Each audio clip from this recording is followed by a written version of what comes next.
Poéticos y poéticas, bienvenidos a Poéticamente Incorrecto Podcast, el podcast donde podrán encontrar todos los chismes literarios de los escritores y las escritoras que cambiaron el rumbo de la literatura. Querido hermano, ¿cómo estás el día de hoy? Me encuentro bastante aceptable esta tarde veraniega, Qué, hermano. qué bueno, me alegro porque el día de hoy, que estamos en junio, vamos a hablar al fin de temas relacionados con el Pride, con la comunidad del arco iris, y vamos a hablar de un grupo de escritores de los que ya he visto que están hablando en muchos sitios de internet, en muchas páginas culturales, pero en ningún lugar, escúchenme bien, en ningún lugar los van a escuchar como nosotros. Como nosotros les vamos a contar todo el chismecito, tanto de este grupo como de algunos de sus integrantes. No sé de qué estás hablando, pero... arre. ¿Ustedes pensaron que me había olvidado del mes del Pride? Pues no. En las próximas semanas hablaremos de un par de escritores que no temieron al machismo que imperaba en el México del siglo XX y que se mostraron tal y como eran, venciendo prejuicios y demostrando que la ignorancia solo existe en aquellos que le temen al amor y a la libertad. Hoy hablaremos del grupo al que pertenecían, pero antes la pregunta obligada. Querido hermano, ¿sabes algo del grupo de los contemporáneos? No, y supongo que no son contemporáneos con nosotros. ¿Sí? No son, es un nombre muy tramposo precisamente por eso. Y bueno, es tramposo y no es tramposo en términos publicitarios porque tú piensas contemporáneos. Si buscas contemporáneos, seguramente te aparecerán ellos. Obviamente ellos no lo pensaban no lo pensaban en los tiempos del internet que uno googlea contemporáneos, pero sí lo pensaban en términos de un poco de difusión literaria, por así decirlo, que relacionaran la palabra contemporáneos con ellos, que es una palabra al final de cuentas común, ¿no? Sí, o sea, eran contemporáneos para su época. Exactamente. Ahora, la segunda parte de la palabra era precisamente contemporáneos de su época, pero al mismo tiempo, si la revista hubiera existido, que ahorita vamos a ver de qué estoy hablando, pero si la revista hubiera existido hasta nuestros días, hubieran sido también los contemporáneos de ahora, ¿no? O sea, sería como unos contemporáneos constantes, unos escritores que nunca morirían o un movimiento que nunca moriría, entre comillas, ¿me explico? Okay. De ahí un poco la trampa del nombre. Pero voy a comenzar para todos aquellos que no los ubiquen o que probablemente sí los ubican porque por algo llegaron aquí, pero que no conocen el chismecito completo de este grupo de escritores. Si pensamos, y voy a empezar con una introducción que puede ser un poco polémica, y aquí voy a necesitar un poco de tu feedback, querido hermano. Okay. Si pensamos en las corrientes literarias mexicanas y las comparamos con el resto del mundo, podremos notar algo curioso. Y es que en el auge de las letras no se da hasta después de la Revolución Mexicana estoy hablando. Además, las etapas literarias se dan en los momentos que el país tiene una estabilidad. Escuchen esto. En la época prehispánica, que entre comillas sería como nuestra Edad Media en términos temporales, además de los códices y del Popol Vuh que todos conocemos, tenemos poetas como Nezahualcóyotl. ¿Ok? Entonces podríamos quizá comparar estas obras con el Cantar del Mío Cid o el Libro del Buen Amor, que también tendríamos que comparar un poco cuál era el contexto social que se vivía cuando se escribían estos textos. Pensando un poco en el Popol Vuh y en los códices, estoy hablando de unas épocas en las que ya hay una civilización formada y establecida, y hasta que no está esa civilización formada y establecida, no pueden existir este tipo de textos que dan una identidad a una nación, ¿no? Bueno, continúo. Luego llega el punto de ruptura para nuestra cultura. Bueno, para la cultura prehispánica, que es la época colonial. En este entonces imperaba la literatura barroca. En España las figuras eran Cervantes, Lope de Vega, Quevedo y Calderón. Calderón de la Barca, estoy diciendo. En México solo resaltaron hasta nuestros días los nombres de Sor Juana y Alarcón, Juan Ruiz de Alarcón. Y este último buscaba ser parte del canon literario español, no de un canon literario virreinal de la Nueva España, por así Latinoamericana. decirlo. Él, de hecho, se fue a España y fue muy bulleado allá en España porque no era peninsular, era de las No, colonias, mestizo. ¿no? Existía esta discriminación a los peninsulares. A los Pe- no peninsulares. A los no peninsulares, tienes razón, a los no peninsulares, y él quería pertenecer a ellos, ¿no? Entonces, éramos, pues sí, podríamos decir que en ese entonces, pues éramos un reino, éramos parte del reino de España, Ujú. y bueno, a pesar de que yo estoy en contra de que ubiquen a Sor Juana dentro del canon literario español, sí es cierto que al final de cuentas ella respondía a los preceptos culturales y sociales de la colonia y del reinado de España. Ahora, recordemos también que Sor Juana tiene muchos textos, por ejemplo, de juguetes mexicanos, tiene un libro de cocina y en ese libro de cocina hay muchas recetas mexicanas propiamente, lo cual le da a ella una esencia de escritora mexicana, y hablaremos posteriormente de Sor Juana, pero le da a ella una esencia de escritora mexicana, aunque fuera un pre-México, pues Ajá. la época virreinal, una Nueva España. Sí, legalmente podríamos decir que sí era española. Bueno, era de la colonia española. Ujú, sí, exactamente, y No. le estaba dando hasta cierto punto una esencia De a hecho, la sí no colonia. podríamos hablar de mexicana porque pues, todavía no existía México. Ujú, sí. La segunda etapa semiestable. Ahora, perdón, antes de continuar, también recordar que estos dos nombres, Sor Juana y Alarcón, son dos nombres que perduraron hasta nuestros días, pero hubieron un par de escritores más en la época virreinal, como en todas las épocas, ¿no? Digo, estos fueron como los que resaltaron, pero de Los que se mainstream. escribía, exacto. La segunda etapa semiestable de nuestro país es la época de la Reforma, después de la independencia, Ujú. y el posterior porfiriato, que son épocas en las que ya el país, si bien fue una época donde sí había guerras y que se fue tal presidente y regresó, por ejemplo, la época de la Reforma es una época que históricamente ubicamos por ciertas leyes, ubicamos por cierta estabilidad que va acompañada de un presidente, ubicamos ciertos textos como el Zarco de Manuel Altamirano, que precisamente al final nos muestra la imagen de Benito Juárez, que está recibiendo a uno de los habitantes del pueblo que está siendo asediado por estos bandidos, Ok. y bueno, es parte de la esencia de ese entonces del país, ¿no?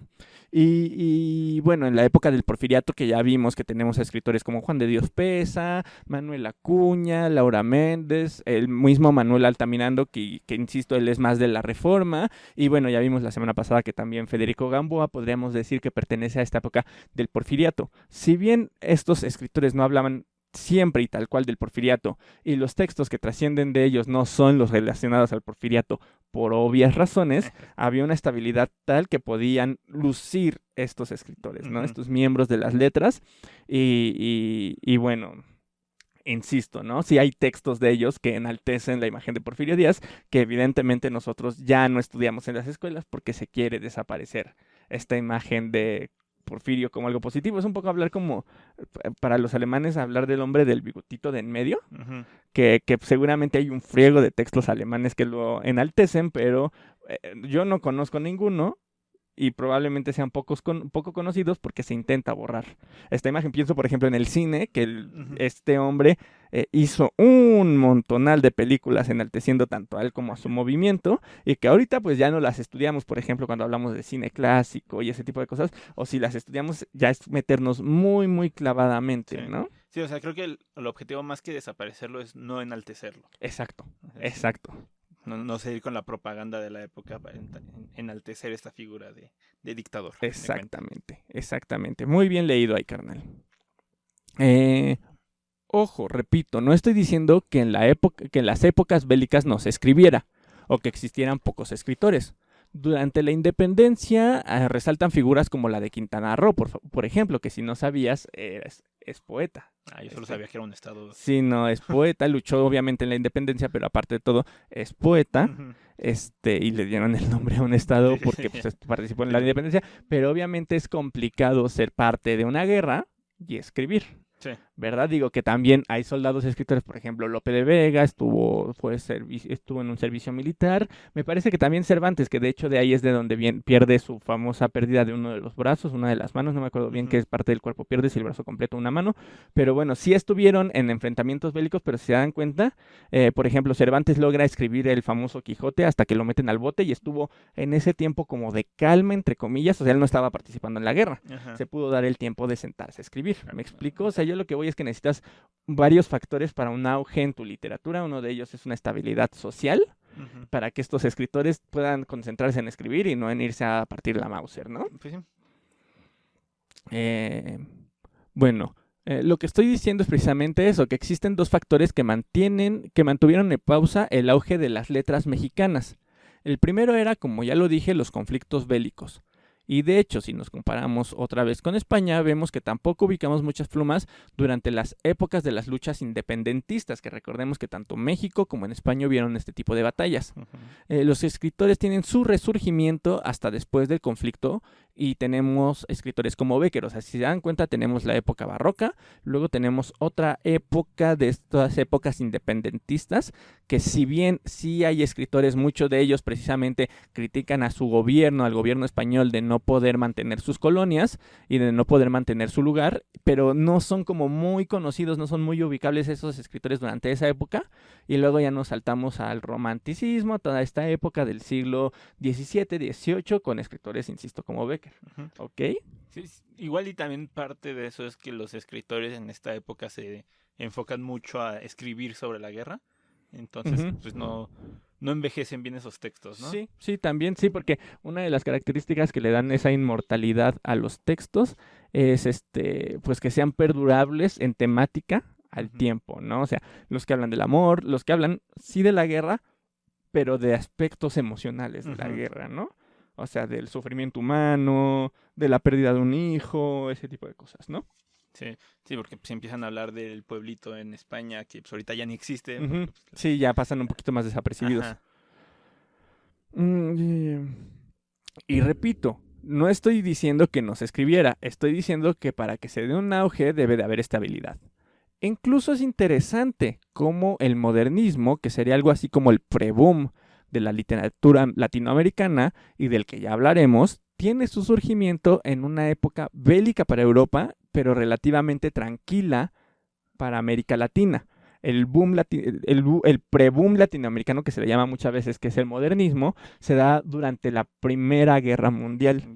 ¿Ok? Y era como este pensamiento de Latinoamérica de decir, nos vamos a alejar de lo europeo porque ya nos dimos cuenta que sus ideales los llevaron a la guerra. Y entonces, a matarse entre ellos. Exactamente, y entonces lo que empezaron fue a recuperar textos de corrientes hindúes, textos orientales y adaptarlos a lo mexicano, bueno, no a lo mexicano, a lo latinoamericano. Todavía carecían un poco de esta esencia precisamente de que hablaran de cosas propiamente de Latinoamérica, pero ya habían textos enalteciendo lo latinoamericano. Por ejemplo, Rubén Darío, que es el máximo representante del modernismo, tiene un texto enalteciendo héroes mexicanos, héroes prehispánicos, y comparándolos con figuras griegas, con héroes como Aquiles, ¿no? Entonces, o sea, poniéndolos como a la misma altura, vaya. Entonces ya empezaba como esta esencia de que es lo latinoamericano, y si te das cuenta, esa época es relativamente tranquila para Latinoamérica. No hay revoluciones, no hay dictaduras, entre comillas. Sí, no, y, o sea, simplemente no quedó el país destruido porque se estuvieron dando en la madre durante 4 años, ¿no? Exactamente. Entonces, porque sí, mucho de lo que pasa en Europa es que aunque acabó la guerra, pues se enfocaban a reconstruir el país. Para nosotros acabó la guerra y no teníamos que reconstruir nada, realmente. Exacto. Y también, por ejemplo, bueno, hablando ya posteriormente del siglo XX, el famoso boom latinoamericano, si bien sí hay dictaduras en Latinoamérica, cuando se da el boom latinoamericano, propiamente ya hablando de Carlos Fuentes, de este hombre que se me está yendo su nombre, el de La Ciudad y los Perros, Mario Vargas Llosa, Gabriel García Márquez, precisamente tienen muchos textos criticando las dictaduras y demás, pero tengan en cuenta que cuando se da este famoso boom latinoamericano, todos estos escritores huyeron de Latinoamérica, consiguen una estabilidad viviendo en otros países, Francia, Estados Unidos, en México, que teníamos esta dictadura blanda, por así decirlo, con el PRI. Entonces, no escriben sus textos propiamente en sus países de origen. Los escriben y tienen su auge cuando salen de sus países, y si bien su país de origen tiene un conflicto bélico, ellos están en una situación, entre comillas, estable, ¿no? Que les da el tiempo, una vez más, de escribir. Sí, porque a fin de cuentas, una dictadura, por muy fea que sea, pues no es una guerra, ¿no? Entonces, pues el porfiriato pues, era una dictadura y había estabilidad suficiente para poder escribir. Exacto. Bueno, pensarán que le estoy dando muchas vueltas a esto, pero no, espérenme. Porque otro factor que complicó el auge de nuestras letras era el analfabetismo. Y es que, claro, ¿cómo puede haber escritores sin lectores? Y esto explicaría por qué solo escribían los burgueses y por qué solo se leían entre ellos, que ya lo hemos visto en capítulos anteriores. Tomemos en cuenta que los gobiernos mexicanos no se preocupaban por educar a la población y no fue hasta el triunfo, o bueno, sí se preocupaban, pero no tanto como se preocupó el gobierno postrevolucionario. Sí. Fue hasta el triunfo de la revolución que se dio este auge de la escuela pública y gratuita y que surgieron figuras tan importantes como José Vasconcelos, que él sí luchaba contra viento y marea, entre comillas un poco, pero sí, o sea, está súper reconocido que este hombre luchó para que tuviéramos lo que tenemos hoy día. Pues sí, es las ideas socialistas, ¿no? De alfabetizar a todo mundo. Ajá. Exactamente, estas ideas que surgieron con la postrevolución y que ayudaron exponencialmente al país, a la educación, a nuestra cultura y que permitieron este boom porque la gente ya leía. Ahorita probablemente le preguntes a alguien en tu casa y a lo mejor te ubica a Márquez, a Carlos Fuentes, a lo mejor es probable, Octavio Paz de ley te lo van a ubicar. Entonces, Sor Juana, y estoy hablando de personas que a lo mejor no son tan clavadas en el mundo de la literatura, pero que por educación ubican a estos escritores, porque ya leemos. En ese entonces no se leía, y a lo mejor te dicen, pues sí, lo leí en la secundaria, en la prepa, a lo mejor ya no lo leen, pero lo leyeron en algún momento. ¿Ok? Entonces es una diferencia exponencial a lo que había antes de la revolución, particularmente en México, a lo que había después de la revolución en términos educativos. Fue durante estas épocas postrevolucionarias que surgen, y ya vamos de lleno, para esto era toda esta verbolaya, surgen las famosas vanguardias mexicanas, como fueron los estridentistas, que hay un video en Poéticamente Incorrecto en YouTube, donde hablo a detalle de ellos, y también tenemos el surgimiento de los famosos muralistas. Lo interesante aquí es que estos últimos estaban apadrinados por el gobierno en turno, que buscaba un adoctrinamiento nacional. Debían hablar de las virtudes del triunfo revolucionario. Inteligentemente, José Vasconcelos optó por las artes plásticas, pues en un país analfabeta, porque a pesar de que se estaba luchando por la alfabetización, pues no, las cosas no son de un día para otro, en un país analfabeta, era más fácil llegar por la imagen que por la letra. Lo curioso de los muralistas, razón por la que se sentían muy revolucionarios, entre comillas, era que trabajaban para el gobierno, pero no trabajaban en el gobierno. Y de eso ya hablaremos más adelante y es importante remarcarlo. Tiene que ver con los contemporáneos. No olvidemos que, a pesar de prestarse atención en las artes plásticas, también se luchaba por la educación pública y gratuita, y porque la gente comenzara a leer. Sin embargo, si nos damos cuenta, la letra doctrinante vino de aquellos encargados de la educación, como José Vasconcelos, y por ahí podríamos decir que Alfonso Reyes, que de hecho hasta el día de hoy se ha rescatado el actual gobierno con su famosa carta moral, ¿te acuerdas? Que estuvo repartiendo al principio de su sexenio. Sí. Era de Alfonso Reyes. Ah, mira. Ok. No me la sabía. Él la escribió precisamente porque tenía estos ideales acoplados a un sistema post-revolucionario, un sistema nacionalista, etcétera, ¿no? Y las vanguardias escritas no le otorgaban al nuevo gobierno post-revolucionario lo que estaba buscando. Sí. ¿Ok?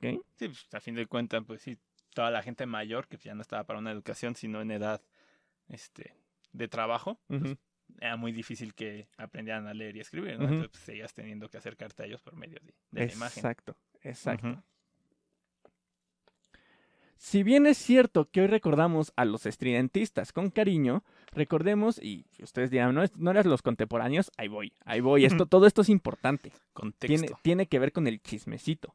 Si bien es cierto que hoy recordamos a los estridentistas con cariño, recordemos que ellos buscaban eliminar la figura del héroe como Miguel Hidalgo, ya hablé de eso en el video que hay en YouTube.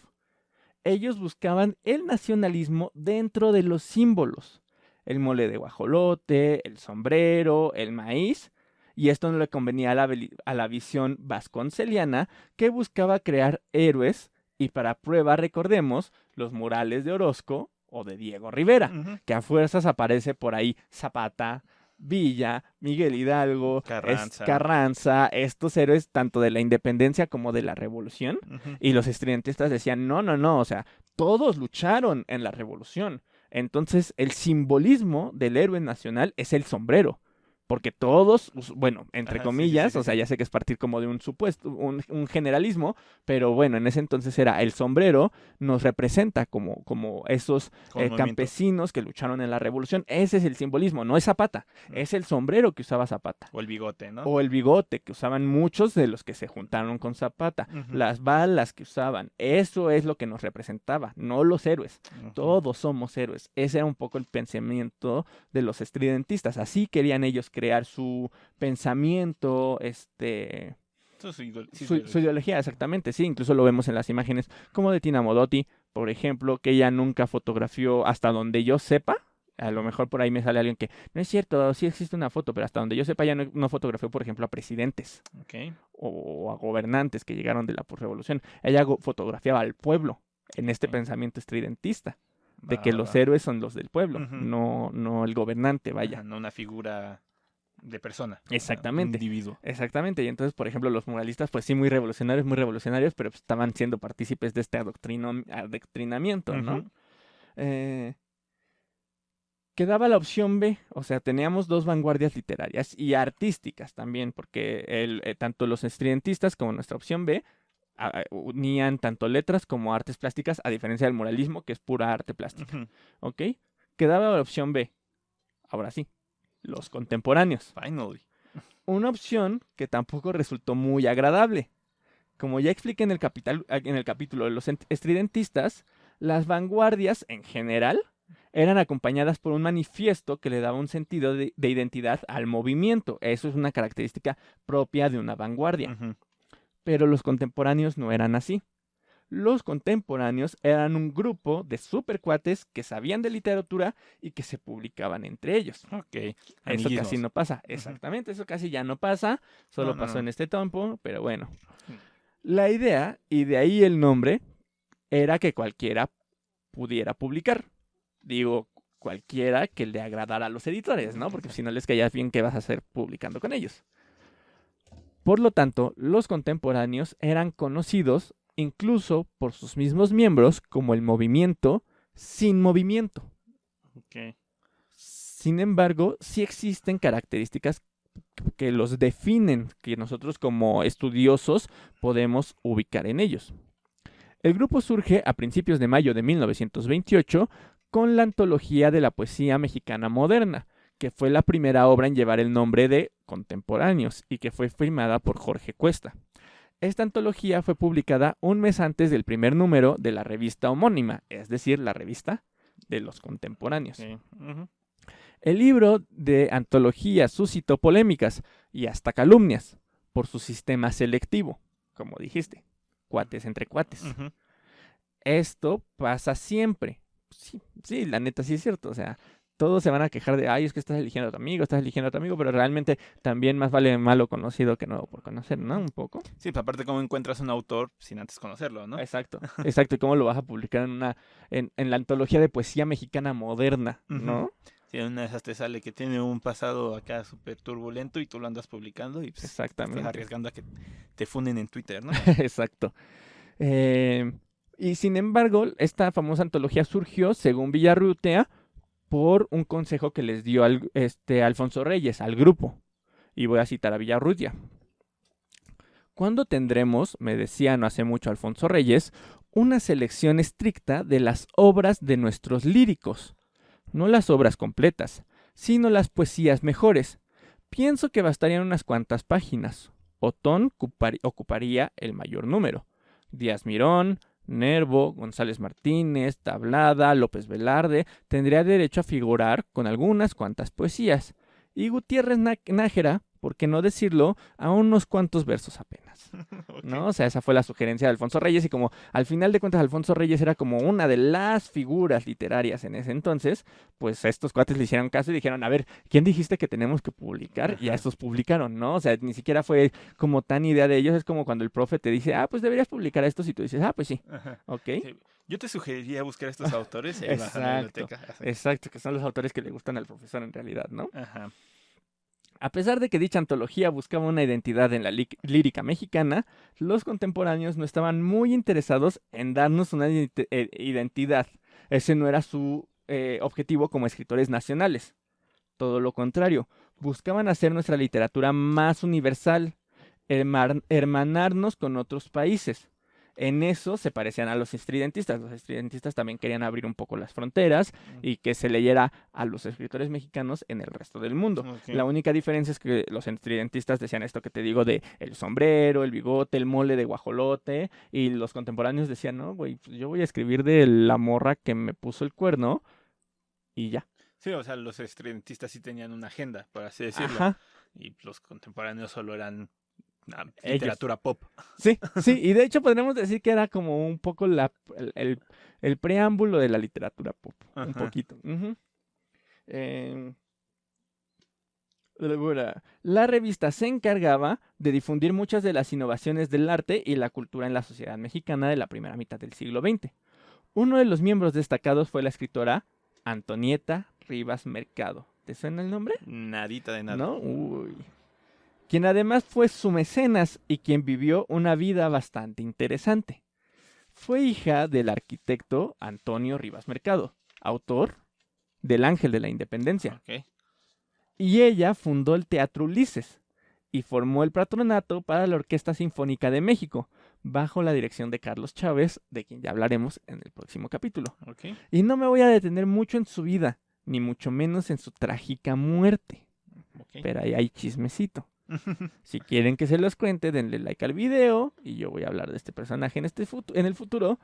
Y bueno, pueden investigar un poco, pero el chisme está implicando triángulos amorosos, problemas de depresión, locura, traición, un viaje a Francia.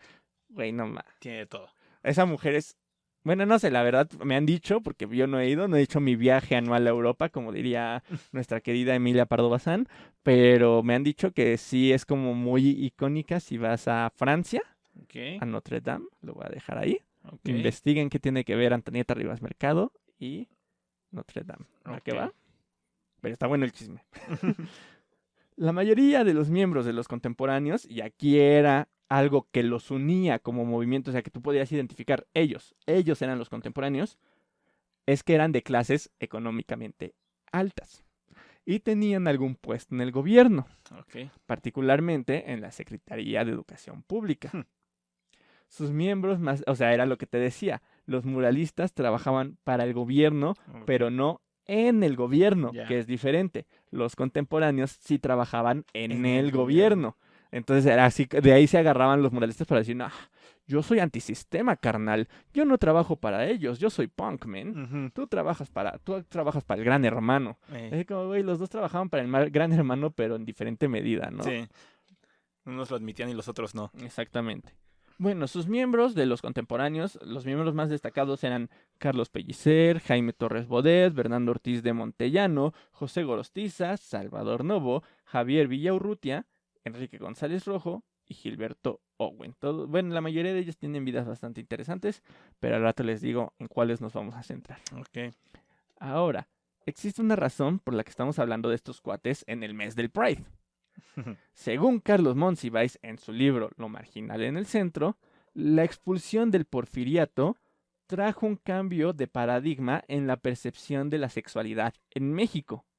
Y si bien muchos estados de provincia se mantenían en un pensamiento conservador, la capital vio el surgimiento de una vida nocturna que no solo involucraba a las mujeres de la vida galante, como te gusta llamarlas, sino a la comunidad gay, heredera de estos grupos clandestinos que ahora son famosos gracias a la película El baile de los 41, que si no la han visto se las recomiendo para que conozcan cómo funcionaban este tipo de grupos clandestinos de la comunidad LGBT que siempre estuvieron ahí, siempre han estado ahí, y es durante la posrevolución que muchos de estos clubes, por así decirlo, de la comunidad gay que eran secretos, pues perdieron mucho de sus privilegios porque eran parte del gobierno, sí, eran parte de la élite, como lo vemos en la película. Y al momento de suceder la revolución, pues muchos de estos pierden sus privilegios y pues ya los vemos más como en cuestiones de antros, de lugares un poquito más públicos. Sí, pues ellos mismos también se tienen que adaptar a esta nueva realidad, ¿no? Exactamente. Y pues muchos nos escondieron, afortunadamente nos escondieron, ¿no?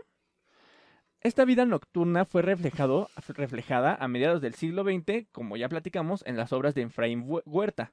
¿Te acuerdas que hablamos, por ejemplo, de uno de sus poemas en los que sale a caminar a la calle y habla del periodiquero que está abriendo, de las señoras que están saliendo a barrer, pero también habla pues de las prostitutas que están en la calle todavía, del borracho que viene de su casa y de los homosexuales que están todavía después del after party? Entonces... pero antes de él existieron poetas que no solo hablaron de la vida homosexual en nuestro país, sino que además eran parte de la comunidad LGBT. Los contemporáneos eran señalados por sus detractores políticos culturales como, entre comillas lo voy a decir, afeminados. ¿No? Los señalaban de afeminados. Ay, no. Exacto. Sí, en ese entonces era así como, ¿cómo? Entonces, sí, o sea, sí lo decían como un insulto fuerte, ¿eh? Fuerte. Sí, con toda la intención de ofender. Exactamente. En 1923, durante el Congreso de Escritores y Artistas, convocado desde la Secretaría de Cultura por José Vasconcelos, y desde es desde la Secretaría de Educación Pública por José Vasconcelos, se expresó un conflicto entre los nacionalistas, entre comillas, que sostenían que la literatura mexicana debía atenerse a lo mexicano. ¿Qué era lo mexicano? ¿Quién sabe? Pero... Pues lo de los estridentistas, vaya. Los estridentistas eran los que apoyaban esta idea, vaya. Sí, pues ellos iban a escribir la agenda de qué era lo mexicano para ellos. Exacto.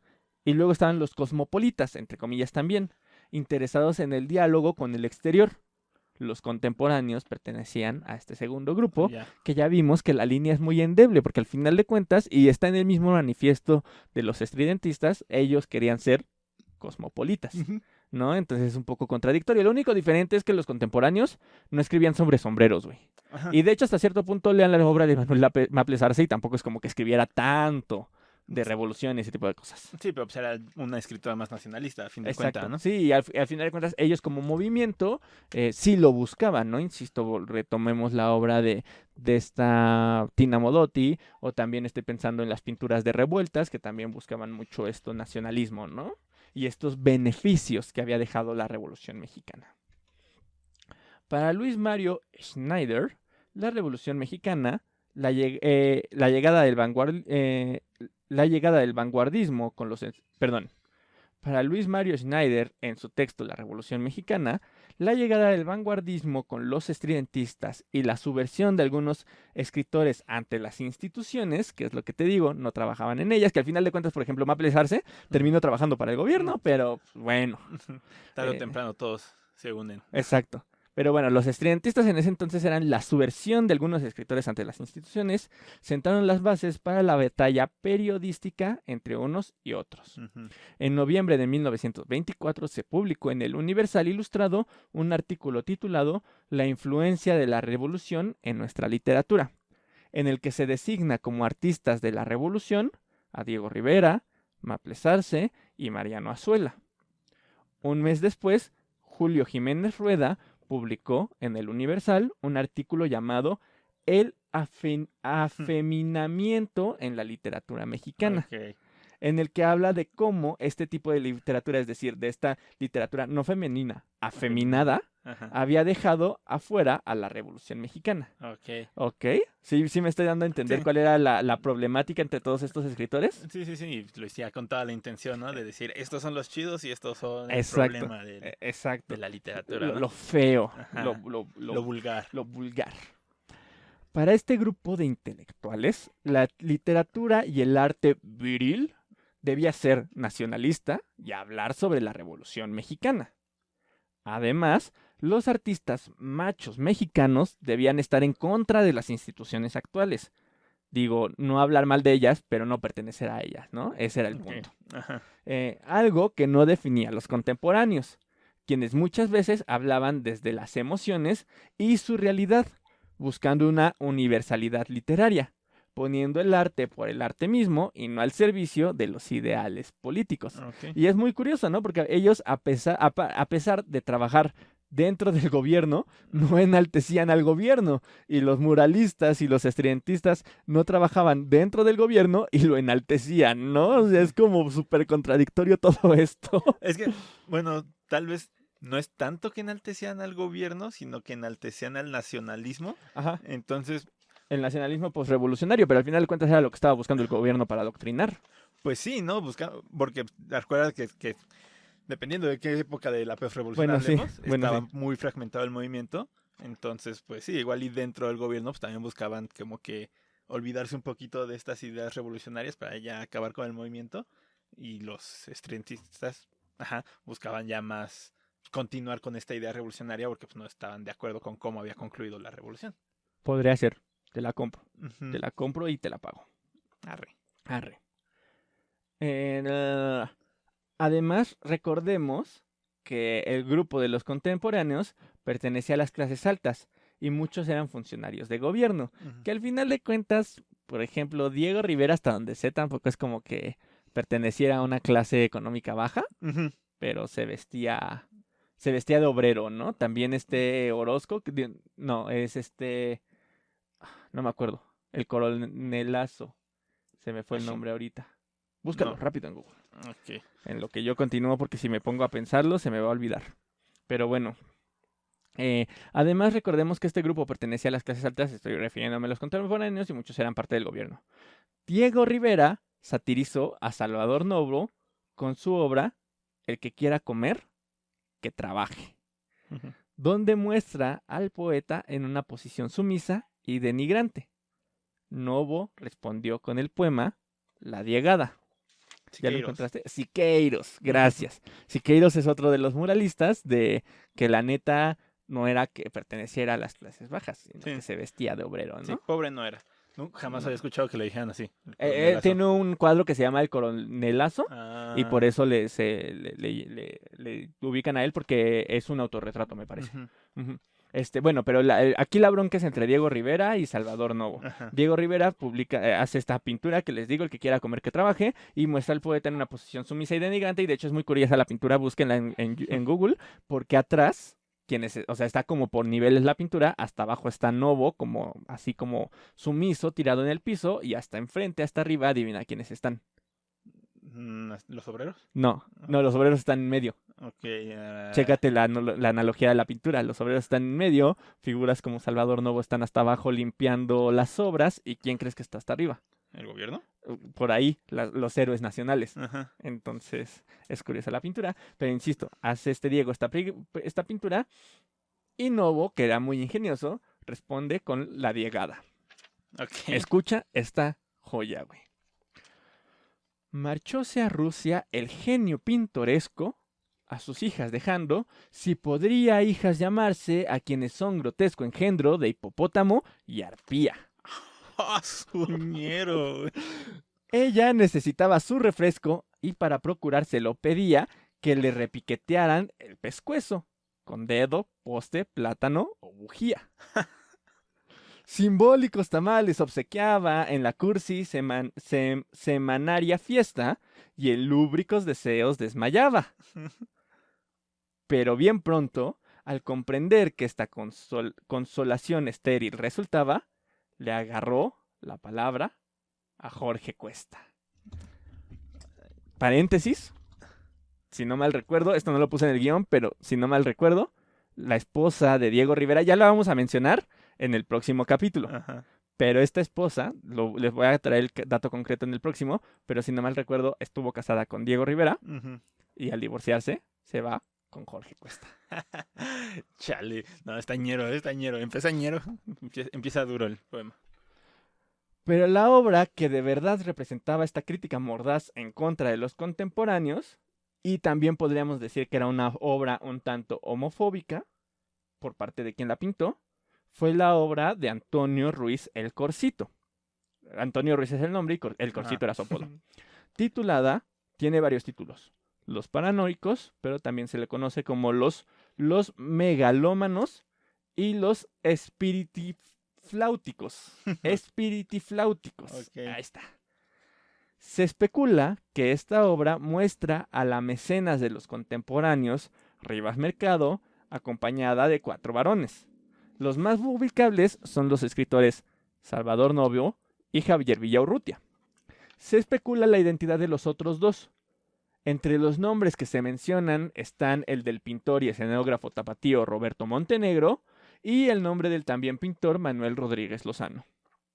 Se cree que el Corsito intentó que pasara un poco desapercibida la imagen de los personajes, pues por ejemplo en Rivas Mercado no se parece a quien es en la vida real, tampoco se parecen mucho los otros personajes. Los que sí son una obvia calca de quienes son representados en la vida real son el personaje de Salvador Novo, quien tiene una postura delicada y suelta, orgulloso de sí mismo, alzando el rostro, y una pose que fue inspirada en una foto de Novo que fue tomada por Manuel Álvarez Bravo. Es la foto más famosa de Salvador Novo. Okay. Tiene una posa como torcida, levantando el cuello. Podríamos decir, tengo una amiga que me dice que este adjetivo está mal usado, pero no encontré otro adjetivo. Podríamos decir que Novo tiene una postura afeminada, pero no por eso está avergonzado de ponerla, sino todo el contrario, está poniéndola en un sentido consciente. O sea, Novo está posando de esa forma para el fotógrafo. Tiene las cejas depiladas y maquilladas. O sea, Novo, ya vamos a hablar de él, era un personaje. Y es esta. Es esa. Ustedes, sí, bueno, pueden verla un poquito en cámara. Y quienes están escuchando rápido, googleanla. Es la fotografía de Salvador Novo por Manuel Álvarez Bravo. Y se inspiró el Corsito para hacer su pintura. Lo retrata casi igual. Casi igual. ¿Ok? Todos los personajes masculinos, y aquí está un poco la visión machista. Todos los personajes masculinos van agarrados de los brazos, caminando por la plaza en una postura que podría definirse como... Vuelvo a lo mismo, entiendo que el adjetivo está mal, pero no encontré otro, como afeminados todos. O sea, imagínate como todos agarrados del brazo y caminando casi saltando a la plaza, ¿no? Como dato curioso, Monsiváis especula que la otra mujer que aparece en el cuadro, aparecen 4 hombres en medio, agarrados todos del brazo. De un lado aparece la que se especula que es Rivas Mercado, se especula que es ella porque ella era la mecenas de todo el grupo y porque sale vestida como de alta sociedad por lo mismo. Y hay otra mujer hasta el costado, una mujer un poquito más robusta, de piel morena. Creo que es incluso hasta más alta que los personajes masculinos, con unas perlas en el cuello. Bueno, pues Carlos Monsiváis especula que esa mujer es un transvesti. Ok, está haciendo una mofa de que todos estos personajes pertenecían a la comunidad LGBT y se juntaban con los transvestis, con los que eran mal vistos en esta sociedad. Si te das cuenta, mucho, si no es que todo, de la crítica nace desde la homofobia. Todo de la crítica que le hicieron a los contemporáneos nace de la homofobia. Que les llamen afeminados, que los vean, o sea, que los desprecien por querer expresar sus emociones y no sus ideales revolucionarios. No, ellos, obviamente, no, muchos de ellos, no todos, pero muchos de ellos no se identificaban con las figuras revolucionarias porque no se identificaban con la figura del macho mexicano de bigote, ponchado, malgastado. Por ejemplo, Salvador Novo era alguien que se cuidaba mucho físicamente y no se identificaba con la clásica figura de macho descuidado, ¿no? Entonces, si te das cuenta mucho de la crítica, y en este cuadro está plantada, perdónenme, porque muchos dicen, ay, es que ¿cómo puedes decir algo así de un artista como el Corsito? Pues sí, será el Corsito y todo lo que quieras, pero este cuadro es homofóbico. ¿Cómo se llama? El cuadro se llama Los Pirifláuticos, ¿ya te salió? Los Paranoicos, o los Megalómanos, o los Espiritifláuticos, que precisamente también una de las teorías del nombre es que como es un nombre muy ribombante, y se veía a estos personajes como muy ribombantes, por eso también un poco la crítica, ¿no? Era como un poco una burla. ¿Ya lo encontraste? Ya. Para quienes están en cámara lo pueden ver un poquito en la cámara. Para quienes no, lo mismo pueden buscarlo en Google. Es una figura. La quería poner como portada, pero tengo entendido que tiene un poco de derechos reservados y no quiero pelearme con quien tiene los derechos reservados. Pero pueden googlearla y la van a encontrar súper rápido, ¿no? Yo tengo una lectura un poquito diferente de todo esto, pero dejaré que acabes y te diré mis teorías. Ya casi acabamos y me dices tus teorías. Como podemos ver, el machismo y la homofobia imperaban al momento de criticar al grupo de los contemporáneos. Lo curioso es que ni siquiera es como si todos los miembros fueran homosexuales, o como si esto fuera algo que los distinguiera. En realidad, muy pocos de sus miembros pertenecían a la comunidad LGBT, entre los que resaltan Salvador Novo y Javier Villarrutia, que serán los escritores de los que hablaremos en los próximos 2 capítulos. Pero en resumen, esos son, querido hermano, los contemporáneos y la lucha que tuvieron con otros grupos artísticos. ¿Qué te pareció? Cuéntame tu lectura, me interesa mucho. ¿Qué crees? Que mi teoría no es tanto el problema fuera su homosexualidad, sino que era una lucha de clases. O sea, o bueno, de menos así lo veían los estridentistas. Porque esta frase de si quieres comer, el que quiera comer que trabaje. Que trabaje. Es algo del socialismo, del comunismo, es la máxima del comunismo, ¿no? Si quieres, si quieres comer, trabaja. Sí. Entonces, siento que era más siento que en parte de la crítica de los estridentistas, de esta peleita de estridentistas contemporáneos, era que... estridentistas, muralistas y contemporáneos. Que pues los contemporáneos ya eran esta clase burguesa, de súper elegante, súper ribombante, entonces como que de ahí se agarraron. Pero también se agarraron de un poco la homofobia. O sea, lo combinaron, pues. Se empezaron a atacarlo de la parte, machista, a fin de cuentas.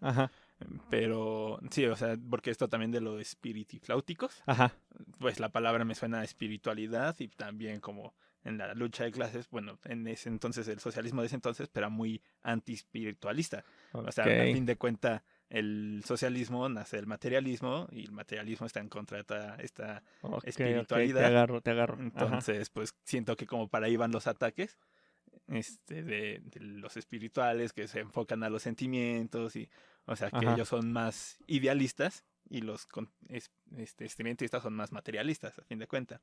Entonces, pues sí, creo que de ahí nace la batalla y se distorsiona en esta cosa súper machista y homofóbica. Sí, que al final de cuentas, si te das cuenta, y ojo, es algo también muy de la época, ¿no? Pero al final de cuentas, su construcción de nacionalismo partía desde un pensamiento machista.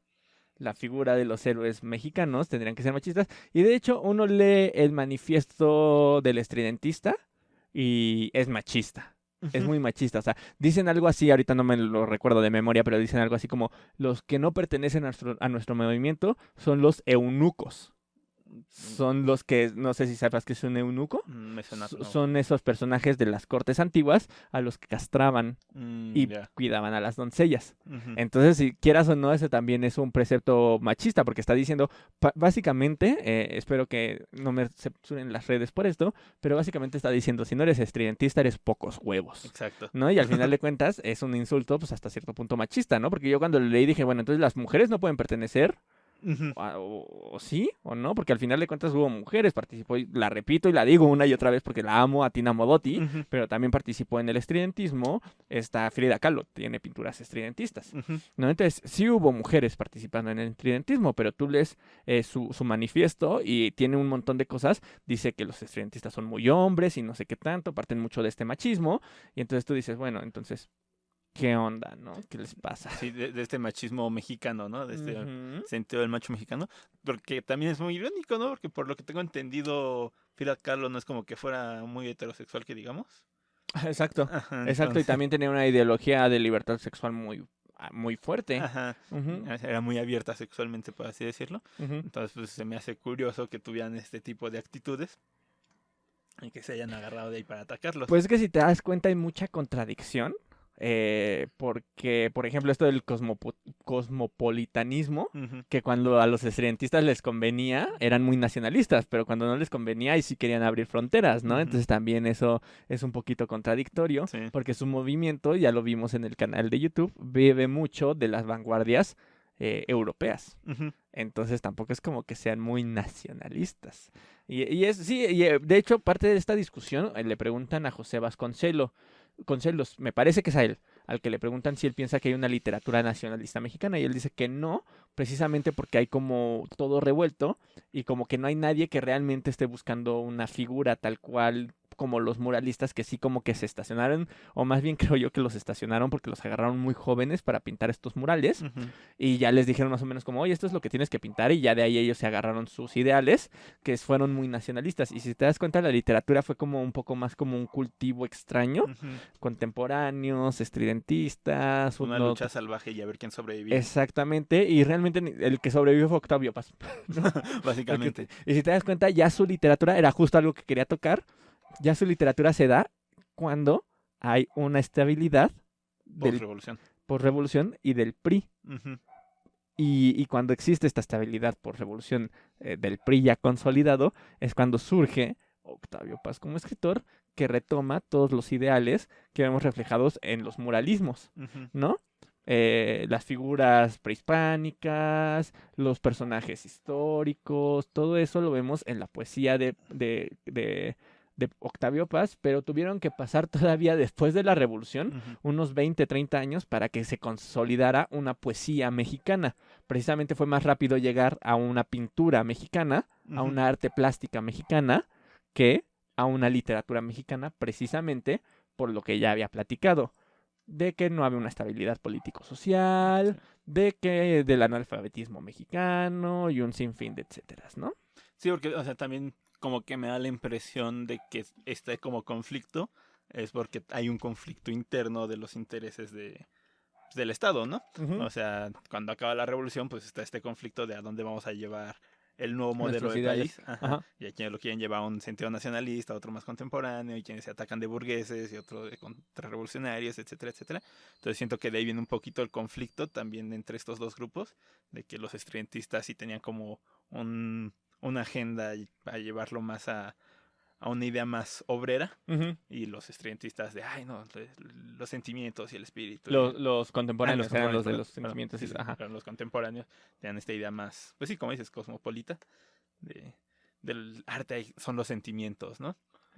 Y ahora la pregunta del millón, para cerrar, no la tienes que contestar, más bien no la contestes, es una pregunta tanto para ti como para nuestra audiencia, para que la famosa 4T que tenemos ahorita se consolide, debe de haber un movimiento cultural.